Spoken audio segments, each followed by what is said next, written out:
Assalamualaikum warahmatullahi wabarakatuh. Saya Akmal Al-Husairi. Saya ingin menjelaskan tentang tugas dari mata kuliah internasional. Yang pertama yaitu bagaimana perusahaan multinasional mengelola sumber daya manusia di berbagai negara melalui 3 jenis karyawan internasional, yaitu PCN, HCN, dan TCN.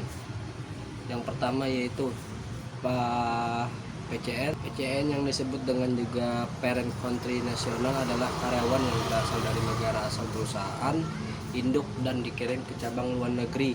Misalnya perusahaan Jepang Toyota mengirimkan manajer dari Jepang untuk belajar di pabrik Toyota Indonesia. Tujuannya biasanya agar budaya standar kerja dari kantor pusat tetap terjaga di cabang luar negeri.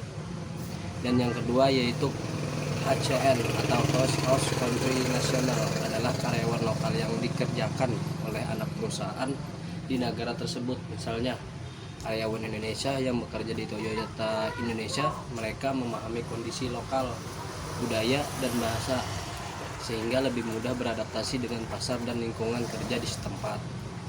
Dan yang ketiga yaitu TCN atau third country nasional adalah karyawan dari negara ketiga, bukan dari negara asal manapun negara tempat cabang berada. Contohnya seorang manajer dari Filipina yang bekerja di Toyota Indonesia. Ia bukan dari Jepang atau maupun Indonesia. Biasanya TCN digunakan karena memiliki keahlian khusus atau pengalaman internasional. Dari hubungan ketiga jenis karyawan ini, perusahaan dapat menciptakan sistem kerja global yang efisien dan fleksibel. Namun perusahaan juga harus memperhatikan aspek pelatihan lintas budaya, kebijakan kompensasi, serta tentang adaptasi sosial bagi ekspatriat. Sebagai contoh nyata yaitu perusahaan seperti Unilever dan IBM sering memutar karyawan mereka antar negara untuk menumbuhkan kemampuan global leadership dan memperkuat integrasi budaya perusahaan.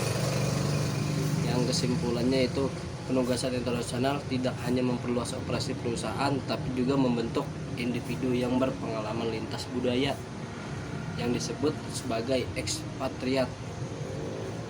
Terima kasih.